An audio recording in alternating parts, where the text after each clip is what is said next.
Pangeran Antasari lahir di Kayutangi, Martapura pada tahun 1787. Mengutip reposituri UPI, beliau adalah putra Pangeran Masahud bin Pangeran Amir dan dikenal sebagai pemimpin pergerakan dan agama. Pangeran Antasari juga merupakan tokoh pejuang yang sangat dihormati dan dikagumi, berkat kepribadiannya yang baik. Karakternya menjadi panutan dari berbagai kalangan masyarakat, khususnya di Kalimantan Selatan. Perang Banjar meletus pertama kali pada 18 April 1859.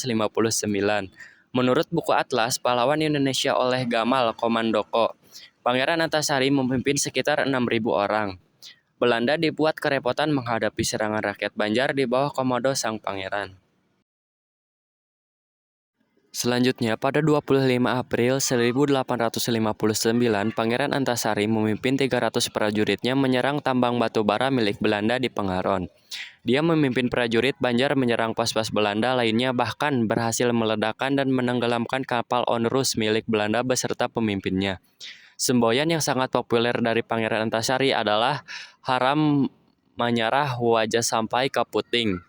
Semboyan ini memberikan semangat juang dalam melawan penjajah dan menjadi ruh perlawanan rakyat saat memerangi penjajah Belanda dalam Perang Banjar. Suatu ketika, pemerintah kolonial Belanda menawarkan perundingan kepada Pangeran Antasari dan menjanjikan akan memberi kemewahan dan kenikmatan hidup untuknya. Namun beliau yang gagah berani tersebut pintar membaca situasi. Dia pun menolak keras perundingan tersebut. Seruannya untuk mengusir Belanda pun semakin menggema. Pada 14 Maret 1862, Pangeran Antasari dinobatkan menjadi pimpinan pemerintahan tertinggi di Kesultanan Banjar. Beliau menyandang gelar Panembahan Amiruddin Khalifatul Mukminin, yaitu pemimpin pemerintahan, panglima perang, dan pemuka agama tertinggi. Wafatnya Pangeran Antasari saat kecamuk peperangan yang begitu dahsyat pada 11 Oktober 1862, Pangeran Antasari wafat karena penyakit cacar yang ketika itu mewabah. Menjelang wafatnya, beliau masih sempat memimpin prajurit-prajuritnya untuk mempersiapkan serangan melawan Belanda. Perjuangan dalam melawan penjajah dilakukannya hampir sepanjang hidup.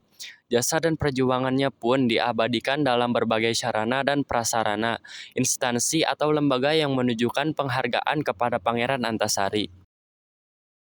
Pada 23 Maret 1968, Direktorat Kepahlawanan Nasional Departemen Sosial Republik Indonesia menganugerahi Pangeran Antasari gelar sebagai Pahlawan Nasional dan Kemerdekaan.